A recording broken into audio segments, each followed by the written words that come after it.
YouTube to start up before we get cracking with the questions. I'm live on YouTube as well. Hi everyone, welcome to the first ever dual platform Q&A, and yay, we're back. We're back with questions and answers and the live videos. Welcome to the past viewers, and welcome, of course, to any new viewers as well. We've had a bit of a hiatus, and yeah, this is the first one back.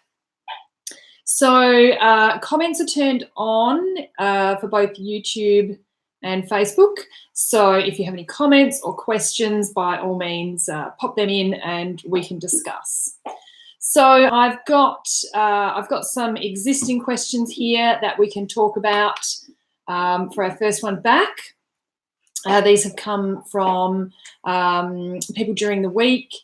So thank you to those who have sent in their questions.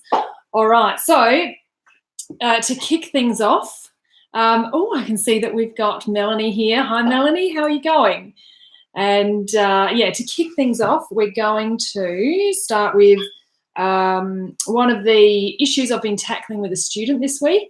And that's some of the ways to get the horse onto your seat, or to get the horse listening to your seat while you're riding and training and, you know, eventually doing your dressage tests. Oh, before we get into that, sorry, I meant to say, can you please, if there's any sound issues, please comment if the sound is good or if the sound isn't quite as good as it needs to be, and then I can work to fix that. Thanks. Oh, I knew that was going to happen. Sorry, Facebook, I gave you a big nudge.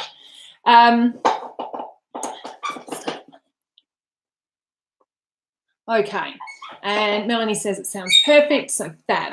I'm sitting on a very squeaky chair too, so I hope that doesn't pick up too much in the video. All right, so let's talk about the seat. Let's talk about the seat while you ride.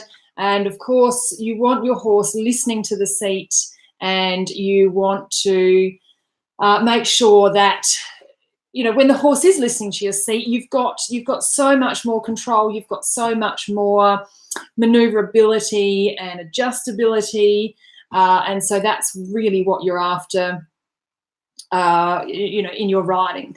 So first of all, to make sure your horse is on the seat, well, your seat bones need to be into the saddle. So you really want to be able to feel that connection between your seat bones and the saddle, and you want to be able to feel the consistency there.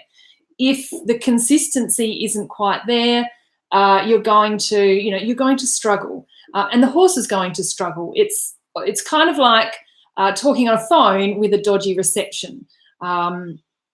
You know, and if your seat is inconsistent, your contact is going to be inconsistent as well. And so, you know, more dodgy reception, you're going to be saying, hey, I can't hear you. And the horse is going to be saying the same thing as well. So, yeah, first thing is to make sure the seat bones are down and in the saddle, and that you're strong enough to keep yourself there. You know, you want your core to be able to hold your upper body in position while the seat bones are down. You want your core to be able to maintain the momentum of your upper body in unison with the horse without you getting left behind or falling forward, as the case may be. So, you know, if your core is letting you down, then that's something to work on as you go. And if your legs are doing too much of the work, that's a really good way to get yourself popped out of the saddle. If your knees are gripping or if your thighs are gripping, that's slowly going to work your bum up and out of the saddle. So you don't want that either. And often thighs and, you know, or squeezing of the knees will compensate when the core isn't quite good, you know, isn't quite up to scratch. So if you're, and it could just be a, you know, a muscle memory thing. I have lots of students that have to untrain their legs, especially those who have been past jumpers. So yeah, untrain your legs to grip and train your core to hold yourself back in the saddle.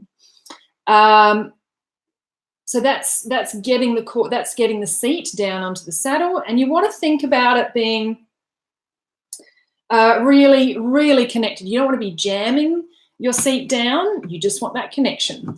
And then the next most important thing, well, probably the first most important thing, is the forward. If your horse isn't forward, you're going to struggle. You're going to struggle with always having to tell your horse to go forward. You don't want to be doing that. You want the horse to be automatic. This is what I do. We just go around forward. You don't have to kick every step. You put your horse in a gear and the horse stays there until you want another gear. So yeah, make sure that happens, and that then also makes keeping the seat down a lot easier. So yeah, that's two of the ways that will help. And then you want to be really conscious of what's happening. What can you feel? Can you feel the horse about to, slow down, or do you feel that the horse is about to, do you need to make adjustments as you go? And you want to keep the horse nice and supple and adjustable within that forward. And I know, this is a lot to think about and keep happening, but this is how it works, and this is what you're aiming for. Of course, you might not get it perfectly first go, or it might take a while to slowly build up, but that's dressage, and if we didn't like it, we wouldn't be here.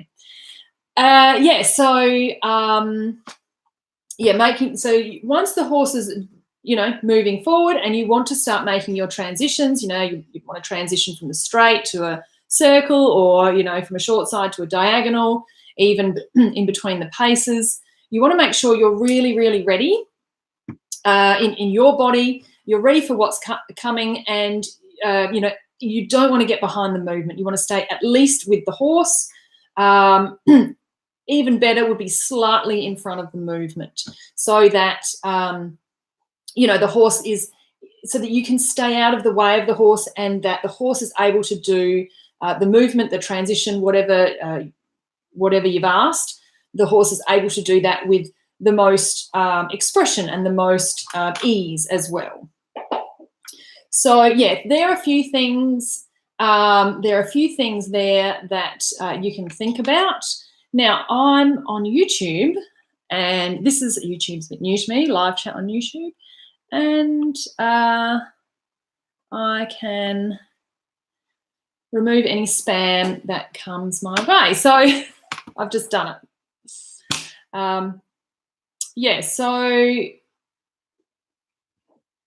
So in terms of the seat,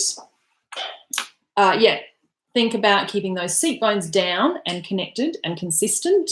And the forward is what's going to prevent you getting juggled back out of the saddle. And then that constant battle getting in and then bumping out, getting in, bumping out. Your horse might be used to bumping you out of the saddle. Lots of horses are. But the idea is that the horse has to let you into his back, and his back has to carry you along the way. Carry you through your workout, through your whatever. And I don't just mean, get through it. I mean, the horse has to do the work. But you have to be able to help the horse as well. So that's that's what's going to make the whole picture look harmonious and graceful, which is really what we're aiming for. Okay, so that's a bit about the seat. If you've got any more questions or comments about the seat, by all means, jot those down in either Facebook or YouTube, and we can discuss those further. The next thing we can talk about is what to look for when researching your next dressage horse. One of my students is thinking of heading down this path. So she started her research, but like many people, there's lots and lots of horses, and and lots of beautifully written ads and lots of lovely photos. But does a beautifully written ad and a lovely photo equal, the dressage horse for you, or the dressage horse for you, or the dressage horse for you? Not necessarily. So yeah, in terms of what you want in a horse, you want to, I don't know, firstly, work out what your goals are and work out how, if you want to go to the Olympics, that's fabulous, that's great. But what are your steps to get there? This horse might not be the horse that takes you there. If you want to ride medium, then you need a horse that is going to be able to learn flying changes, and that's quite a few horses. If you're looking for a trail riding horse that you want to occasionally go to some AOR classes on, that's another kettle of fish as well. So be really clear about what you want, and even to the extent of writing these things down, writing down exactly what you want. In terms of goals and achievements. It's a really hot day today, and I can't have the aircon on because it's it picks up in the sound. So, yeah, I can see Cynthia's here. Hi, Cynthia.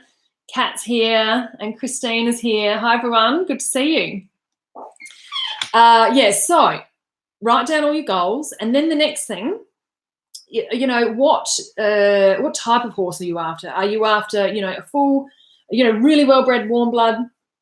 Are you after maybe a part bred, warm blood thoroughbred or warm blood stock horse?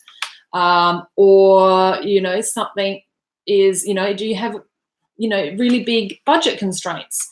Do you have a small budget and that's going to be one of the major influences of your purchase? But the first thing before you don't start with budget, you start with what you want. And so, time and money aside, write down exactly what you would have if time and money weren't an issue whatsoever. And then once you've made that list, you can start breaking it down even more. And then finally at the end, you say, well, this is the money I have. Can I get these features for that budget? But if you only start with the money, you don't throw a wide enough net to catch all the possibilities. So that's the trouble with starting there. So you need to know about what size you want. If you're barely 5 foot, you're not going to, highly likely, you're not going to want something that's 17 hands. Again, if you're, 6 foot or taller, you might want a bigger horse. Think of your other resources. If you happen to come across a horse that's 17.2 and he's perfect, is your float big enough to put him in? If not, you're going, then there's that upgrade and there's that to consider. And I also promised not to say but that's, I can hear myself saying the ums and I don't like it. Anyway.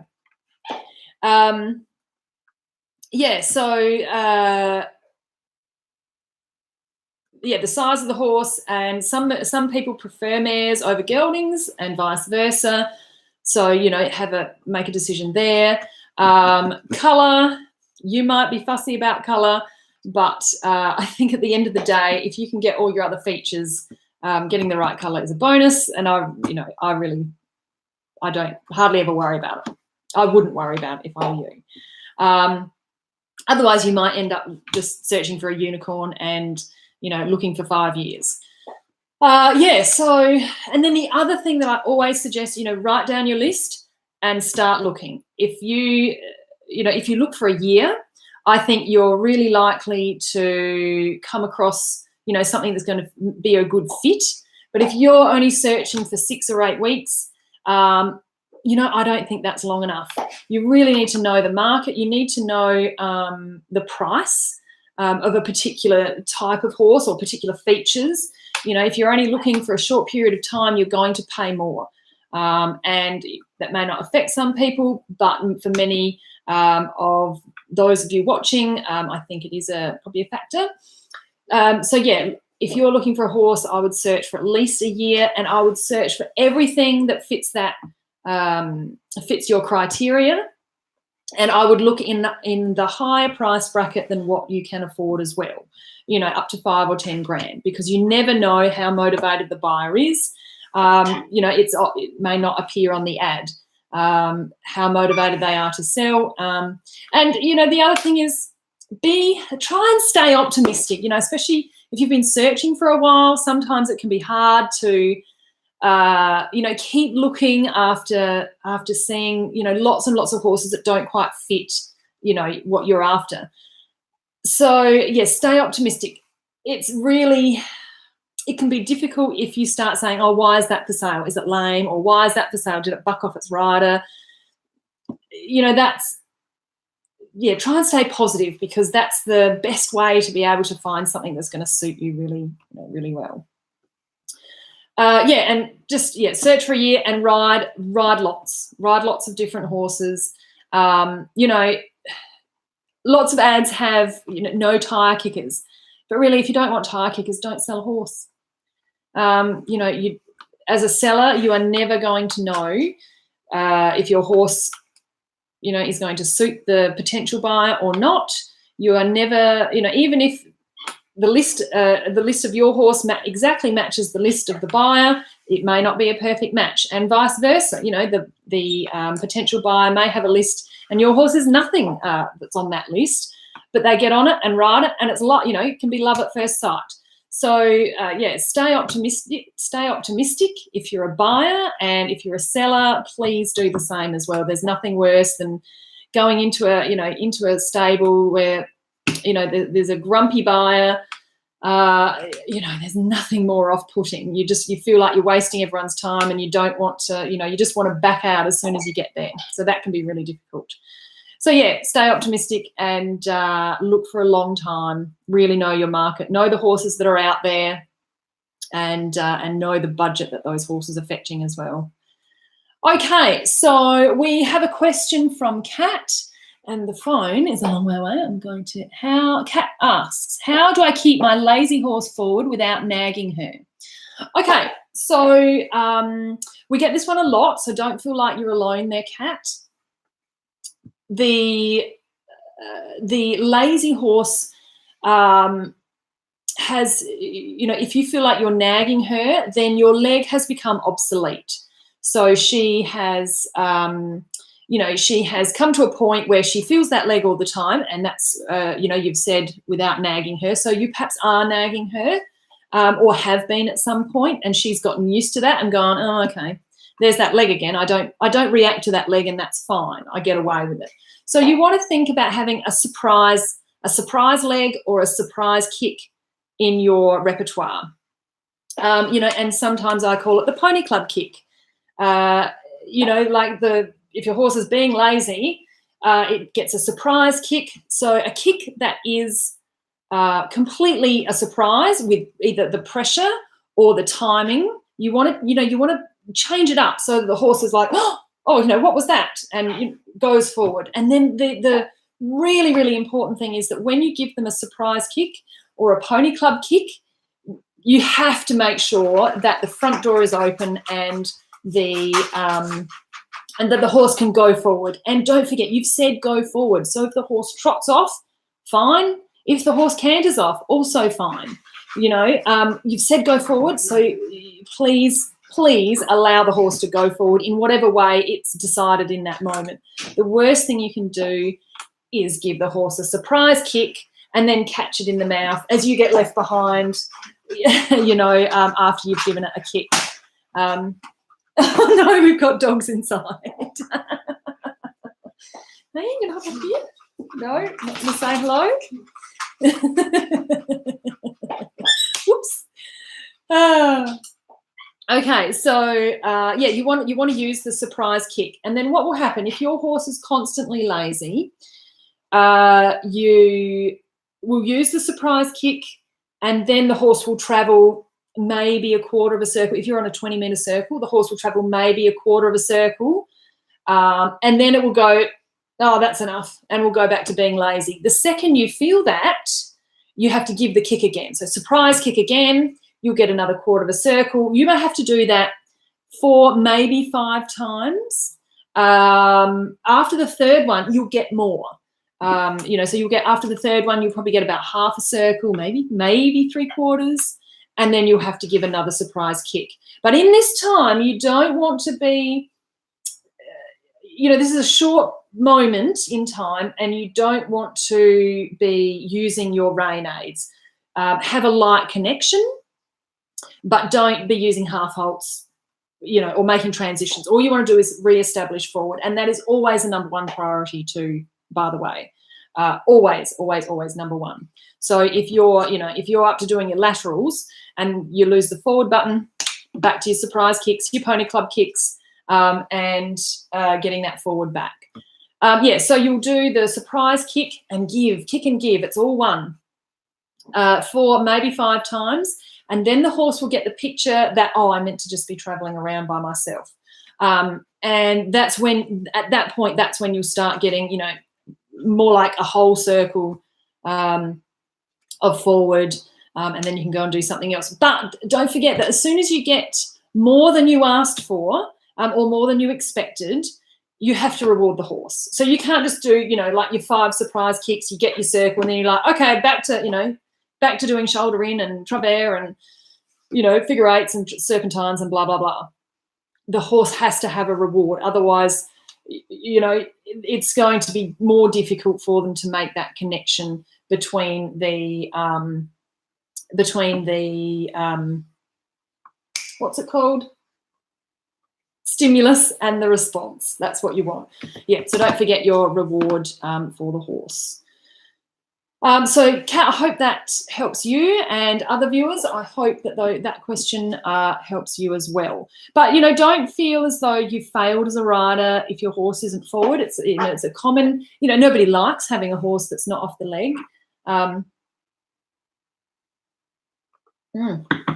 But it's, a common theme in Australian dressage riders, and often, if it's been a feature of that horse in the past, it will it'll raise its head again. And if you ride well, you should just be able to nip that one in the bud and move on and go and do other things. But yeah, don't ignore it, and don't let it go on and on and on. I'm nagging my horse. But the other thing you want to be careful of is that, and I mentioned it earlier, if your core isn't quite doing its job, if your core has gone on a bit of a holiday, then you're going to be using your legs to ride, especially it happens in the trot. You're going to be using your legs to do the rise trot, getting your body out of the saddle and putting it back down. You don't want to use your legs for that. You want to use your core and your waist, all those muscles, to pick the torso up and then place the torso back down. If you're using your legs, the legs start moving, the calves start moving, and your feet start moving. And as soon as you get movement in your feet, your heels can be touching the horse inadvertently. You might not be meaning to do that. So that's a good one to bear in mind. If you think you're nagging and you don't want to, go think about your core doing the rising, and that should take your legs off, and then you can do your surprise kicks and so on. All right. I think we're going to leave it there. So great to see everybody again.